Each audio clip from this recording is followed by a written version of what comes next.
Hello students, welcome to OSNS। आज हम लोग स्टार्ट करेंगे ऑटोनोमिक नर्वस सिस्टम के ड्रग्स। तो अगर आपको फार्माकोलॉजी स्टार्टिंग से समझना है बिना रट्टा मारे तो ये वीडियो आपके लिए है। इससे पहले एक वीडियो में मैंने सारे बेसिक कंसेप्ट समझाए थे, जैसे what is drug, what is pharmacology, what is pharmacokinetics, pharmacodynamics. तो अगर आपने वो वीडियो नहीं देखा है पहले वो देख लीजिए, फिर इस पर आते हैं।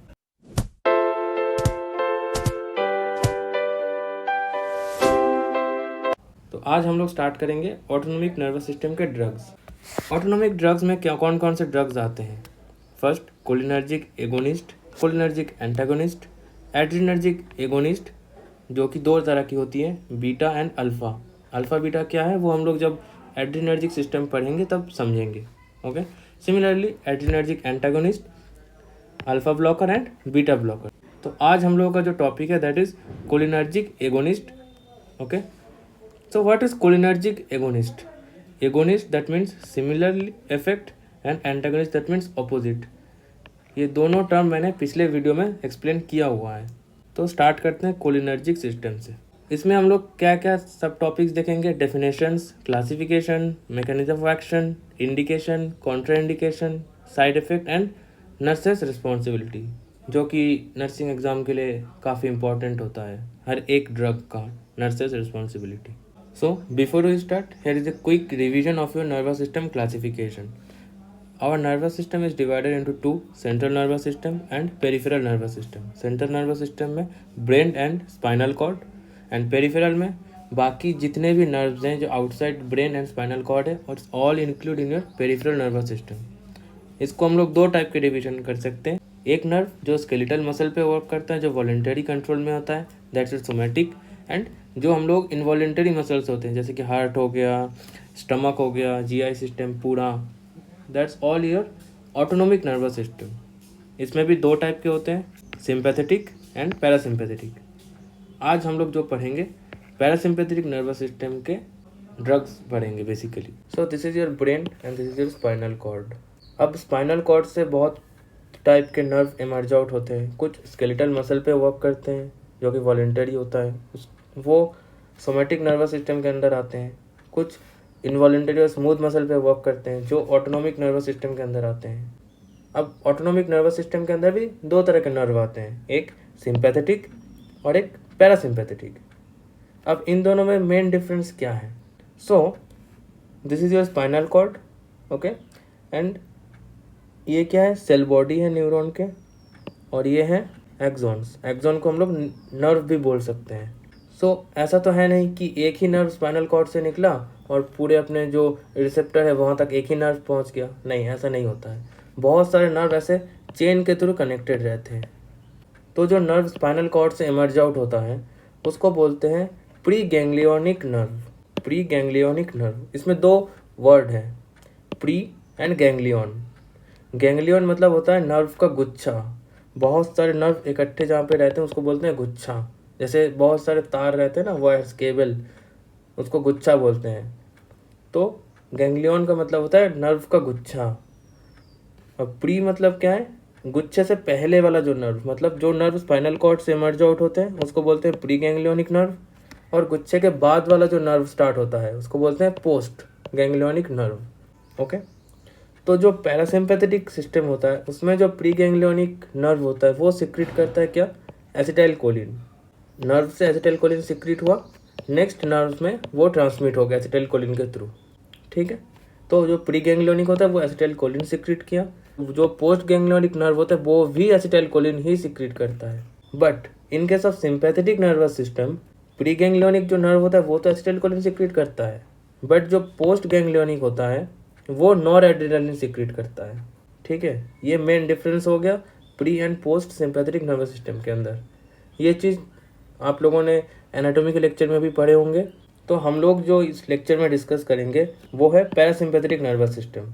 इसमें जो प्री एंड पोस्ट गैंग्लियोनिक होता है दोनों ही एसिटाइल कोलिन सिक्रीट करता है एज अ न्यूरोट्रांसमीटर। ठीक है।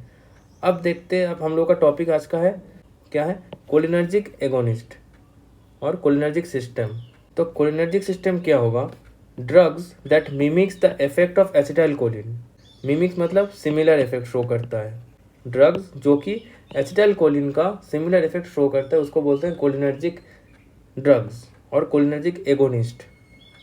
अब एसिटाइल कोलिन कौन से सिस्टम में प्रेजेंट होता है? सिंपैथेटिक में, प्री गैंग्लियोनिक में तो एसिटाइल कोलिन है, बट जो इफेक्ट शो हो रहा है जिस मसल पे, उस ऑर्गन पे, वहाँ पे नॉरएड्रेनालिन है, ठीक है, तो इसमें नहीं है वो। अब पैरासिम्पैथेटिक में दोनों में एसिटाइल कोलिन है। मेन हम लोग को ये फोकस में रखना है जो मसल है, जो इफेक्टर मसल है, वहाँ पे कौन सा न्यूरोट्रांसमीटर इफेक्ट कर रहा है, तो वो है एसिटाइल कोलिन, जो कि पैरासिम्पैथेटिक नर्वस सिस्टम के अंदर आता है। तो drugs that mimic the effect of acetyl choline obviously comes under parasympathomimetics. That means drugs that mimic the effect of parasympathetic nervous system. Got it? Okay, अब हम लोग देखेंगे इसके क्लासिफिकेशंस।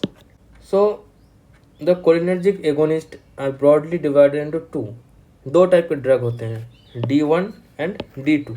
D1 जो होता है वो स्ट्रक्चरली सिमिलर होता है किसके? एसिटाइल कोलिन के। अब स्ट्रक्चरली सिमिलर है तो वो क्या करेगा? मान लो ये है पोस्ट गैंग्लियोनिक नर्व और ये है हमारा रिसेप्टर ऑर्गन। रिसेप्टर ऑर्गन पे ये सारे रिसेप्टर प्रेजेंट होते हैं। ये जो ग्रीन कलर में दिख रहा है ये है एसिटाइल कोलिन के रिसेप्टर्स, ठीक है। तो यहाँ से सिग्नल आया, ये वेसिकल में से एसिटाइल कोलिन रिलीज हुआ, ये जाके रिसेप्टर के साथ बाइंड हो गया। तो अगर कोई ड्रग एसिटाइल कोलिन के स्ट्रक्चरली सिमिलर है तो वो ड्रग इजीली रिसेप्टर के साथ बाइंड करेगा, राइट। अगर रिसेप्टर के साथ बाइंड कर रहा है, पहले से एसिटाइल कोलिन प्रेजेंट है बॉडी में, प्लस वो रिसेप्टर भी बाइंड कर रहा है, तो वो एसिटाइल कोलिन के एक्शन को तो मिमिक करेगा ही, राइट। तो जो D1 कैटेगरी के ड्रग्स होते हैं वो when we administer this drug, this bind to the receptor of acetylcholine. It acts like endogenous acetylcholine. Endogenous मतलब जो बॉडी में ऑलरेडी प्रेजेंट है उसकी तरह एक्ट करता है वो, and shows agonist action to acetylcholine. For example कहाँ कहाँ पे होता है ये एसिटाइलकोलिन का रिसेप्टर? हार्ट में, प्यूपिल में, स्मूथ मसल में, जहाँ भी बॉडी में स्मूथ मसल्स हैं वहाँ पे ये रिसेप्टर प्रेजेंट होते हैं, ठीक है। ये हो गया D1 first type of drug. Second D2।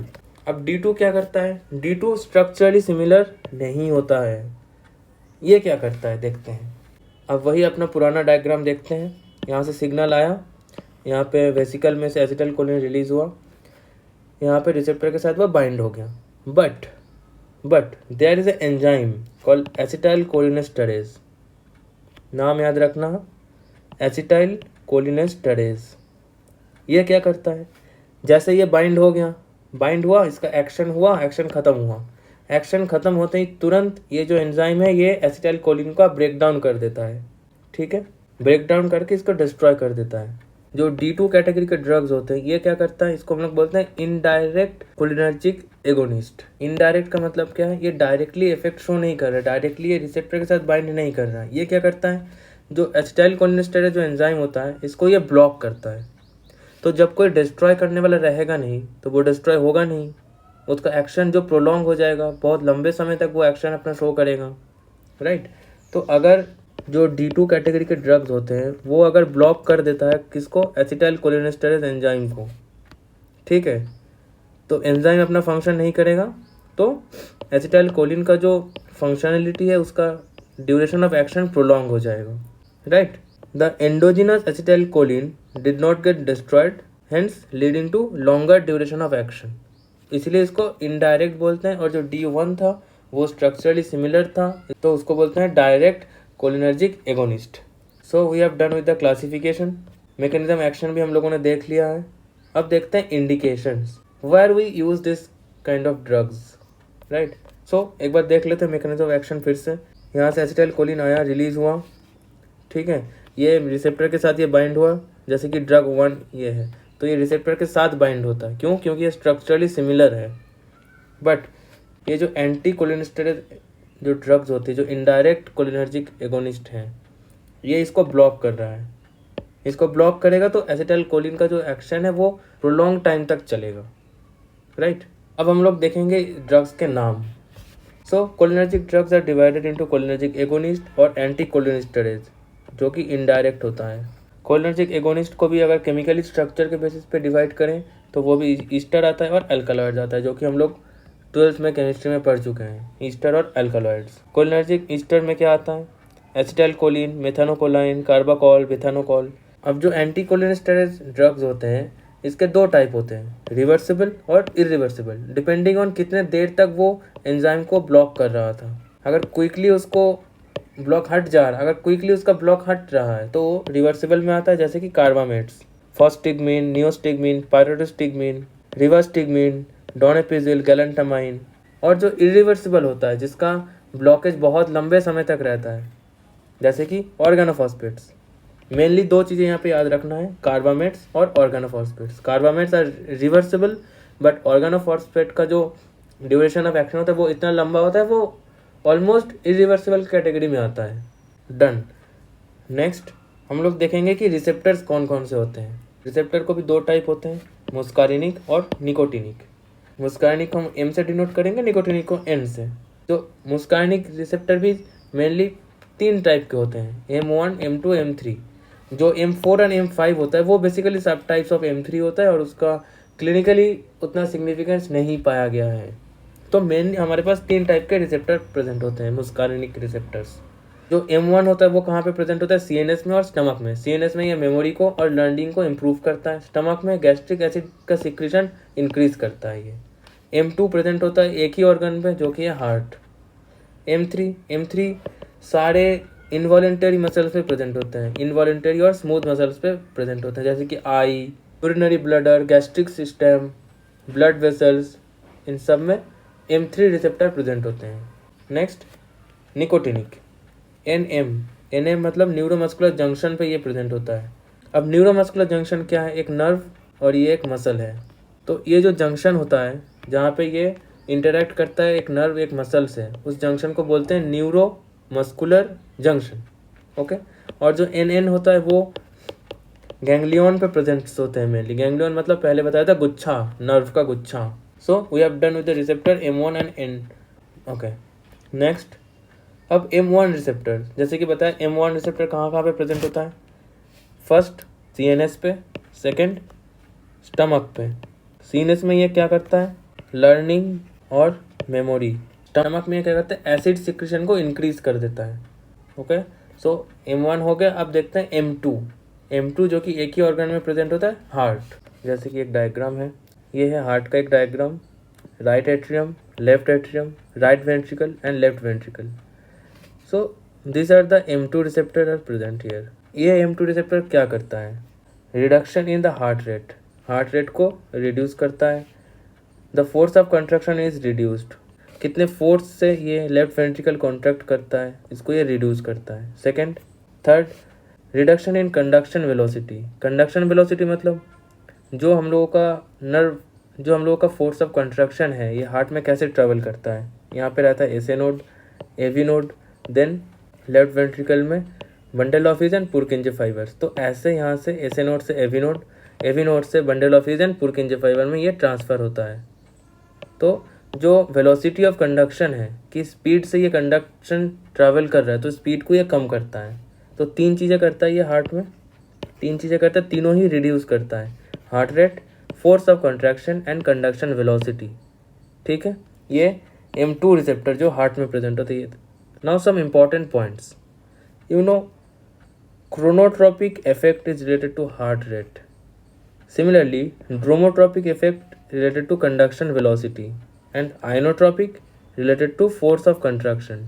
So, since the cholinergic drugs reducing the heart rate, decreasing the heart rate, can we say it's a negative chronotropic effect, right? Similarly, it is decreasing the conduction velocity. So, can we say it's a negative dromotropic effect? Yes, we can say.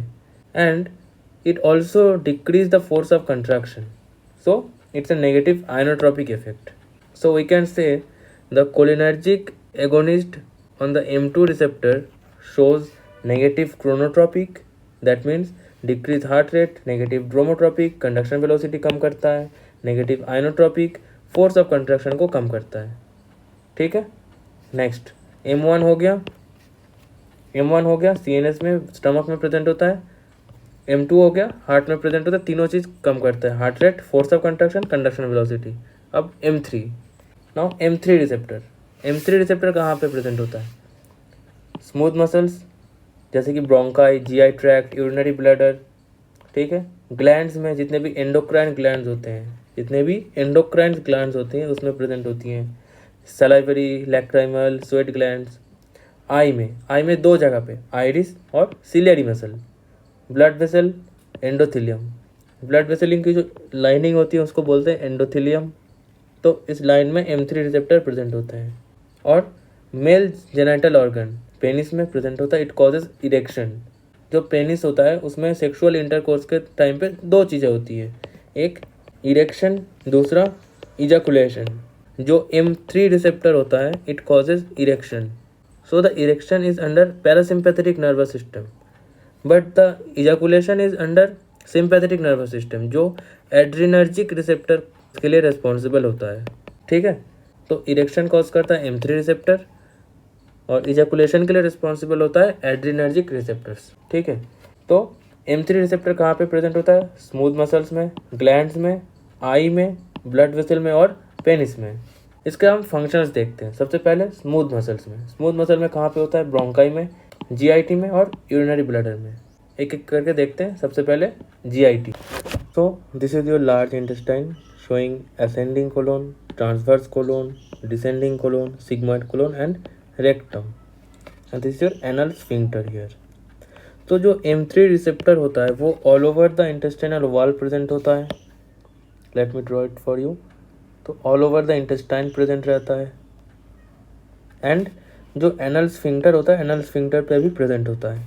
तो जो wall में होता है receptor it causes contraction of the large intestine, right, it causes contraction. But जो sphincter में होता है it causes relaxation. Sphincter पे वो होता है वो क्या करता है? रिलैक्स करता है। Now imagine the wall is contracting and the anal sphincter is relaxing. तो इससे क्या होगा? जो फीकल मैटर होता है वो इजीली पास आउट हो जाएगा ना। तो it uses in constipation. So GI में increase GI motility and tone used in constipation. Next, urinary bladder. So ये एक urinary bladder का डायग्राम है। सेम एज GIT, इसमें भी जो वॉल्स होती है इसमें भी M3 रिसेप्टर प्रेजेंट होता है और जो यूरेथ्रल स्फिंक्टर होता है उसमें भी ये प्रेजेंट होता है। दोनों में M3 रिसेप्टर प्रेजेंट होता है। अब जो वॉल में प्रेजेंट होता है what it does? It contracts and जो यूरेथ्रल स्फिंक्टर होता है इट रिलैक्सेस। सो जो मसल प्रेजेंट होती है उसको बोलते हैं डेट्रूसर मसल। सो डेट्रूसर मसल क्या करता है? कॉन्ट्रैक्ट करता है एंड जो स्फिंक्टर होता है इट रिलैक्सेस। सो जैसे GIT में था ये पेरिस्टाल्सिस कॉज कर रहा है और ये रिलैक्स कर रहा है तो easily faecal matter pass out होता था। तो सिमिलरली यहाँ पे भी यूरिन पास आउट होगा, राइट। तो इसको हम लोग कहाँ यूज़ कर सकते हैं? जैसे जहाँ पे यूरिन नहीं हो रहा हो, जैसे कोई पोस्ट ऑप पेशेंट हो गया या फिर कोई आफ्टर डिलीवरी कोई पेशेंट है, राइट। तो इसमें हम लोग यूज़ कर सकते हैं। जैसे यूरिनरी ब्लैडर में डेट्रूसर मसल जो होता है वो कॉन्ट्रैक्ट करता है और जो स्फिंक्टर होता है वो रिलैक्स करता है। It leads to urination. Next, bronchi में भी स्मूथ मसल होता है। So here is your lungs, smooth muscle present होता है। यहाँ पे कोई स्फिंक्टर प्रेजेंट नहीं होता है तो ब्रोंकाई में भी इसको कॉन्स्ट्रिक्ट करेगा। सपोज किसी पेशेंट को एस्थमा है। एस्थमा में क्या होता है? पहले से ही जो एयरवे होता है, जो ब्रोंकाई होता है वो नैरो डाउन हो जाता है। तो उसमें अगर हम लोग ये ड्रग और दे दे तो वो पहले से ही नैरो है तो वो और नैरो कर देगा ये ड्रग्स। तो इसलिए ये ड्रग एस्थमा, COPD जैसे जिस डिजीज़ में एयरवे का ऑब्स्ट्रक्शन होता है इसमें ये डिजीज़ कॉन्ट्राइंडिकेटेड रहता है, इसमें हम लोग नहीं दे सकते ये ड्रग। तो स्मूथ मसल में कहाँ पे क्या देखा हम लोगों ने? ब्रोंकाई में देखा कि जो कॉन्ट्राइंडिकेटेड होता है एस्थमा और COPD के केस में। क्यों? क्योंकि ये it causes bronchoconstriction. GIT में it causes peristalsis of the intestine and relaxation of anal sphincter. So it causes defecation and also increase the motility and tone of GIT. And in urinary bladder it causes urination by contracting detrusor muscle and relaxation of urethral sphincter. Okay, now let's see glandular effects.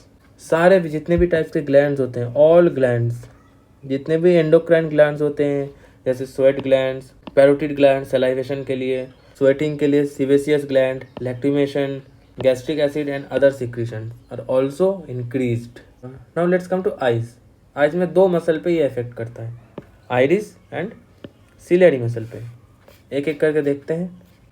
ये एक आई का 3D diagram है, जिसमें हम लोग ये काला जो ब्लैक वाला पार्ट है उसको बोलते हैं आइरिस, और जो ब्लैक वाले पार्ट के सेंटर पे जो है उसको बोलते हैं प्यूपिल, राइट।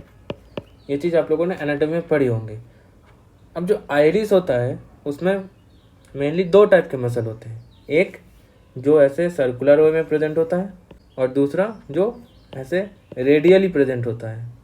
तो ये जो ड्रग है ये सिर्फ रेडियल मसल पे वर्क करता है, जो कि ग्रीन कलर में यहाँ पे है। यहाँ पे बस मैंने कुछ ही ड्रॉ किया है, वैसे होते तो बहुत सारे हैं, बस ये रेडियली प्रेजेंट होते हैं। अब ये जो रेडियल मसल है इसका एक और नाम है जिसको बोलते हैं डायलेटर प्यूपेली। डायलेटर प्यूपेली मतलब जब ये मसल कॉन्ट्रैक्ट करेगा, इमेजिन करो ये हमारा आइरिस है और इसके सेंटर में ये प्यूपिल है, सेंटर वाले पार्ट को प्यूपिल बोलते हैं। तो ये मसल ऐसे कनेक्टेड है, ऐसे। अगर ये इस डायरेक्शन में कॉन्ट्रैक्ट होगा, इस डायरेक्शन में ये मसल्स मान लो कॉन्ट्रैक्ट हो रहा है, तो क्या होगा, ये जो प्यूपिल है ये इसका डायमीटर जो है ये इंक्रीज हो जाएगा, राइट। तो प्यूपिल का डायमीटर इंक्रीज होगा, मतलब प्यूपिल का काम क्या है, it controls the amount of light enters into the eyes, right. तो maximum amount of light enter करेगा आई में, तो इसको बोलते हैं आई डायलिटेशन बोलते हैं इसको, right. So when the dilator pupil और the radial muscle contracts, it increases the diameter of pupil leading to eye dilatation, जिसको मेडिकल टर्म में बोलते हैं मायाड्रियासिस, राइट। सिमिलरली जब ये मसल रिलैक्स होता है, मतलब ये वापस अपने एक्साइटेड स्टेट से नॉर्मल स्टेट में आता है, तो ये जो डायलेटेड था, तो ये जो ऐसे डायलेटेड हो गया था ये हट जाएगा, ये वापस अपने नॉर्मल पोजीशन पे आ जाएगा, ठीक है। ये तो नॉर्मल पोजीशन हो गया। बट अब जब ये कॉन्स्ट्रिक्ट करेगा, जब ये रिलैक्स करेगा तो क्या होगा, तो जो डायमीटर है प्यूपिल का वो और कम हो जाएगा। ये तो नॉर्मल पोजीशन है, राइट। एक्साइटेड किया था, इसका डायमीटर इंक्रीज हो गया था। बट जब ये रिलैक्स होता है डायमीटर और थोड़ा छोटा हो जाएगा, जिसको बोलते हैं मियोसिस। सो रिमेंबर, आइरिस में दो टाइप के मसल होते हैं, एक सर्कुलर मसल, एक रेडियल मसल। रेडियल मसल को बोलते हैं डायलेटर प्यूपिली और जो सर्कुलर मसल होते हैं उसको बोलते हैं स्फिंक्टर प्यूपिली, राइट। जो डायलेटर प्यूपिली होता है वो पैरासिम्पैथेटिक नर्वस सिस्टम के थ्रू कंट्रोल होता है। When the muscle is contracting, it leads to increase in the diameter of pupil causing dilatation of eye, which is called mydriasis, right. Similarly, when it relaxes, the diameter of pupil get decreased and constrict the pupil, it called meiosis. वो cell division वाला meiosis नहीं है, हाँ spelling same है but definition अलग है। तो अभी तक हम लोगों ने स्मूथ मसल में देख लिया। स्मूथ मसल में क्या देखा, जो ब्रोंकाई में इसमें ब्रोंको कंस्ट्रिक्शन करते हैं, तो इसको हम लोग COPD अस्थमा में नहीं देते हैं। GIT में ये डेफिकेशन कराता है, कैसे, पेरिस्टालिसिस और एनल स्फिंक्टर को रिलैक्स करा के। थर्ड, यूरिनरी ब्लैडर में ये डेट्रूजन मसल को कॉन्ट्रैक्ट कराता है और यूरेथ्रल स्फिंक्टर को रिलैक्स कराता है, कॉजेस यूरिनेशन। ग्लैंडुलर इफेक्ट में सारे ग्लैंड के सिक्रीशन इंक्रीज कराता है, B it sweating, salivation, lacrimation, gastric acid and other secretions. Okay, now I में हम लोगों ने क्या देखा, जो आइरिस का मसल होता है ये क्या करता है, कॉन्ट्रैक्ट करता है डायलेटर प्यूपिली को, it causes I dilatation. Sorry यहाँ पे गलत लिखा है, आई डायलिटेशन होता है।